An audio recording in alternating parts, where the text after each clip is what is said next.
Bom dia, galerinha! Quarta-feira, vamos iniciar nossa aula de geografia? Todo mundo aí muito animado? Toda a turma tá aí? Então vamos lá? Pega a sua apostila de geografia. Nós vamos falar hoje sobre atividades econômicas na cidade. Vamos começar pela indústria. Vamos lá? Vamos começar? Apostila, página 20, atividades econômicas na cidade. Nós aprendemos nas aulas anteriores sobre as atividades econômicas no campo. Quais foram, turminha? Agricultura, pecuária e extrativismo. Agora vamos ver as atividades econômicas na cidade. Quais são? Indústria, comércio e prestação de serviços. São atividades que caracterizam o espaço urbano. Vamos conhecer melhor cada uma dessas atividades e observar exemplos de como elas estão inseridas nas paisagens do município. Hoje nós vamos começar pela indústria. O que é uma indústria?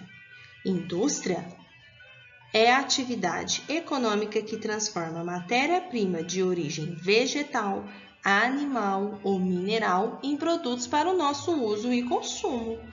Então, a indústria, ela retira a matéria-prima e com isso ela transforma em todos os produtos que consumimos, seja em alimentos, roupas, calçados, ok? De que uma indústria precisa para funcionar? Na cidade, geralmente, as indústrias são instaladas em bairros distantes do centro. Esses bairros precisam oferecer energia elétrica para o funcionamento das máquinas e equipamentos, trabalhadores para que a indústria alcance bons resultados e boas vias de transporte para a circulação rápida dos produtos. Então, para uma indústria funcionar, ela tem certos requisitos que devem ser seguidos. Ou seja, ela tem que estar instalada em bairros que fiquem bem longe do centro, porque o centro é muito movimentado, então gira congestionamento, tudo que pode atrapalhar a indústria. Precisa ter energia elétrica para que tenha um bom funcionamento de máquinas e equipamentos. Trabalhadores para que a indústria alcance bons resultados, então tem que ter uma mão de obra qualificada. E boas vias de transporte, por quê? Para que tenha uma circulação rápida de produtos que cheguem, de matéria-prima que chegue, de produtos que saem.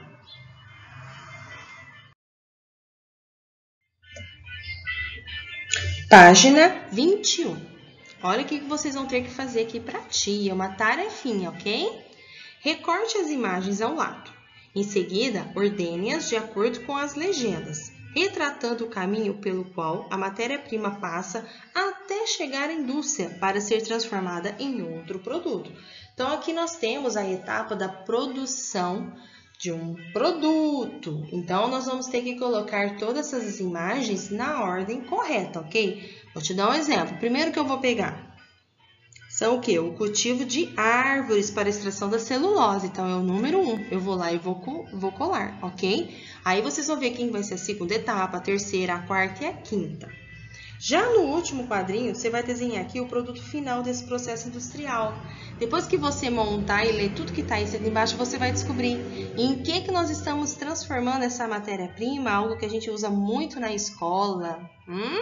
Então, depois que vocês fizerem isso, vocês vão tirar a foto e mandar lá para a tia ver. Combinado? Página 22. Observe as fotografias e leia as legendas. Nós temos duas imagens aí. Uma, artesanato indígena Patajó, em Porto Seguro, Bahia. E a outra, artesão vendendo seus produtos na feira de artesanato em Belém. Então, o que é um artesanato? É tudo aquilo feito à mão, são as pessoas que fazem e não as máquinas.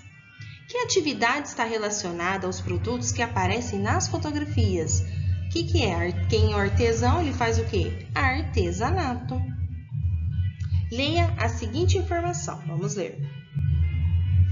O artesanato é uma atividade manual por meio da qual são produzidos objetos a partir de matéria-prima natural. Então, o que é atividade manual? É feita pelo próprio ser humano, né? Não usa-se máquinas, né? E toda a matéria-prima é natural, ok?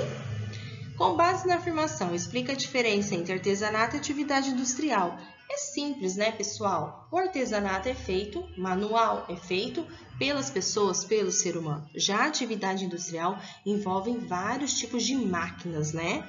Precisa do homem para estar conduzindo, mas bem reduzido. E a máquina, na maioria das vezes, ela faz todo o processo sozinha, ok?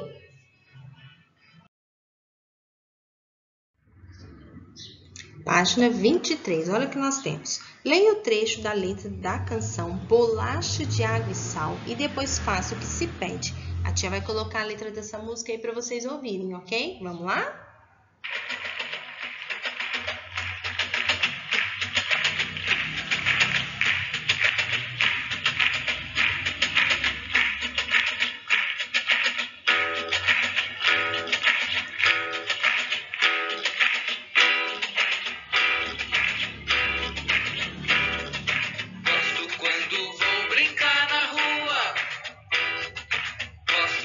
Encontro meu amigo.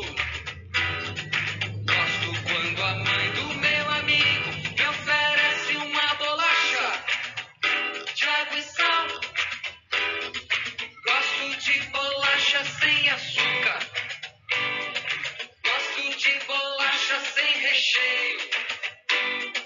Gosto de bolacha sem perfume. Gosto do que é normal, uma bolacha de água e sal. Natural,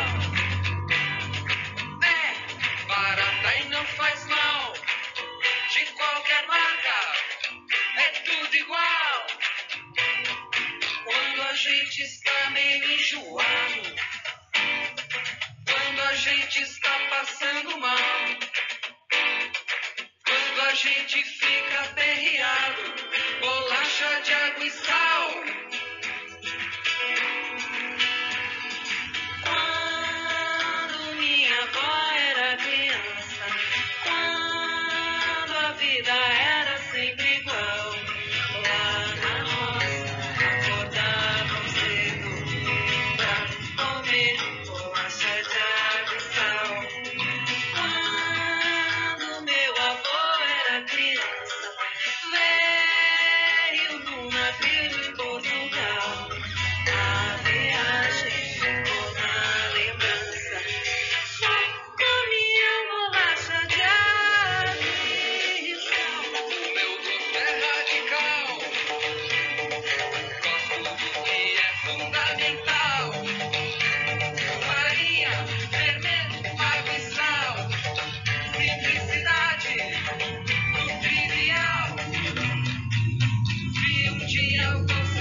Viu que legal? Nós vamos falar aqui na atividade sobre a bolacha de água e sal. Na música, ele fala do que a bolacha é feita. Você lembra?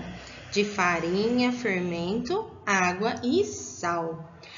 Agora, com isso que a gente ouviu, nós vamos responder umas perguntas. A tia colocou aqui a embalagem de um pacotinho de biscoito ou bolacha. Depende do lugar, a gente fala de uma forma. Fala biscoito ou fala bolacha. De água e sal. Essa aqui é com gergelim. Mas por que a tia colocou aqui para vocês? Porque o principal ingrediente da bolacha de água e sal é o quê? A farinha de trigo. Então, vamos lá. Pesquisa no rótulo de uma embalagem qual é o principal ingrediente utilizado na produção de bolacha de água e sal. Registre sua descoberta. Se você estiver aí na sua casa, corre lá e olha lá no rótulo do pacote de bolacha os ingredientes. Você vai ver lá a farinha de trigo, que é o principal ingrediente da bolacha de água e sal. B. Qual é a matéria-prima desse ingrediente? A farinha de trigo. Ela é feita do quê? Qual é a matéria-prima que vem lá do campo para a indústria transformá-la em bolacha? O trigo, né? A farinha de trigo vem do trigo, a plantação de trigo. Ok? Agora, a tia vai colocar um vídeo para vocês sobre a produção da bolacha de água e sal. Olha que legal como que ela é produzida. Tenho certeza que vocês não imaginavam que era desse jeito. Vamos assistir? A produção industrial do biscoito água e sal resulta de uma simples receita e é consumida ao redor do globo. É possível comê-los puros, com acompanhamentos ou quebrá-los na sopa, por exemplo. Recomendado para indivíduos com náuseas por serem secos e fáceis de digerir, estão comumente presentes nas dietas hospitalares não isentas de glúten.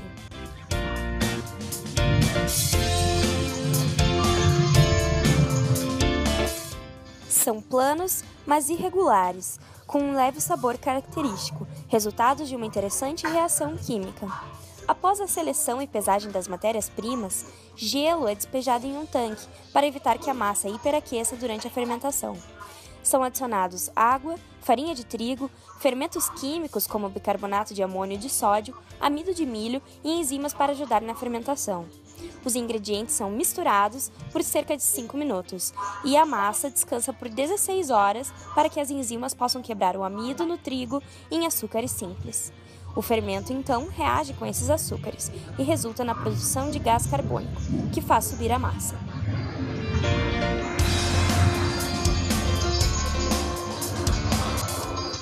O pH da massa é ajustado com o uso de bicarbonato de sódio, que resulta em melhor sabor, cor e shelf life. Para aumentar a palatabilidade, adiciona-se sal, extrato de malte, óleo vegetal e emulsificantes. Algumas marcas adicionam também soro de leite. A massa e os novos ingredientes são reformados e misturados novamente por mais 5 minutos. Após isso, a massa fermenta por mais 6 horas. O bicarbonato de sódio neutraliza a acidez do processo fermentativo e abranda o glúten, para que a massa quebre facilmente quando esticada, chegando na consistência ideal. Um equipamento espalha a massa e a lamina, em folhas de 5 cm de espessura e as dobra 3 vezes. Essas dobras formarão as leves camadas por dentro do biscoito pronto. Depois de dobrada, a massa passa por uma série de rolos que a reduz para sua espessura final, de cerca de 1 milímetro.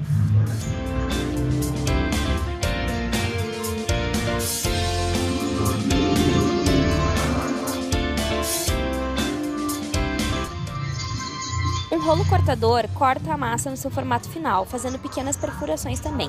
Esses pinos perfuram a massa e empurram-na firmemente sobre a correia transportadora, impedindo que a massa deforme-se com o escape de umidade e gases no processo de cozimento. O número e posição dos furos não é aleatório, não podem ser muito juntos, o que deixaria o biscoito muito seco e duro, e nem muito espaçados, o que resultaria em bolhas na superfície, provocando esfarelamento em excesso. Após isso, a massa passa por um banho de sal.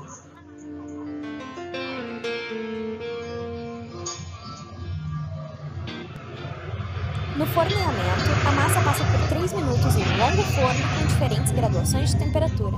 O calor é empregado acima e abaixo da folha da massa e é responsável por transformar o bicarbonato de sódio da receita em dióxido de carbono, que se quebra e escapa.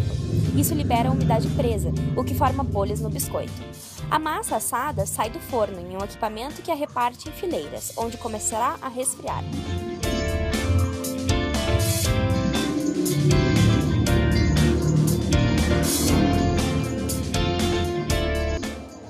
Os filetes passam para uma próxima correia transportadora, onde são empilhados como telhas.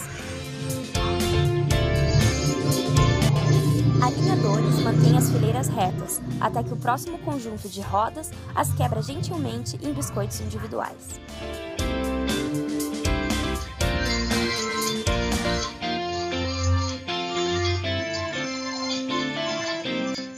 Cada fileira passa por pequenos portões, que as guiam por trilhas que as levam ao equipamento de embalagem.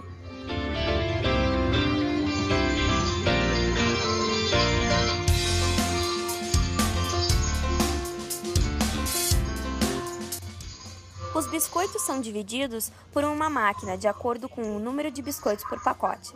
Neste caso, são pequenos pacotes de 2.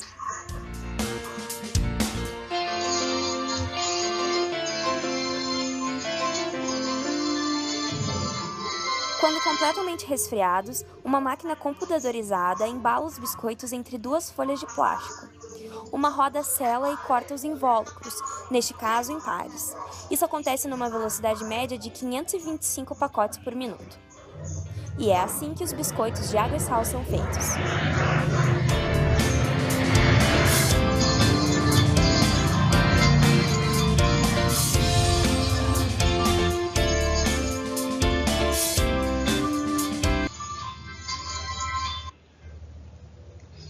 Viram só que legal? Curiosidade de saber como é feita essas bolachas, como nós precisamos da matéria-prima que vem lá do campo, que é o trigo, para transformar num outro produto, para dar origem à bolacha, e como nós precisamos da indústria, né? Da tecnologia.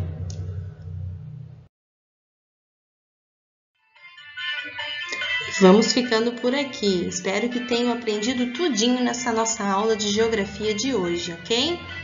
Beijão, meus amores. Fiquem com Deus. Amo vocês.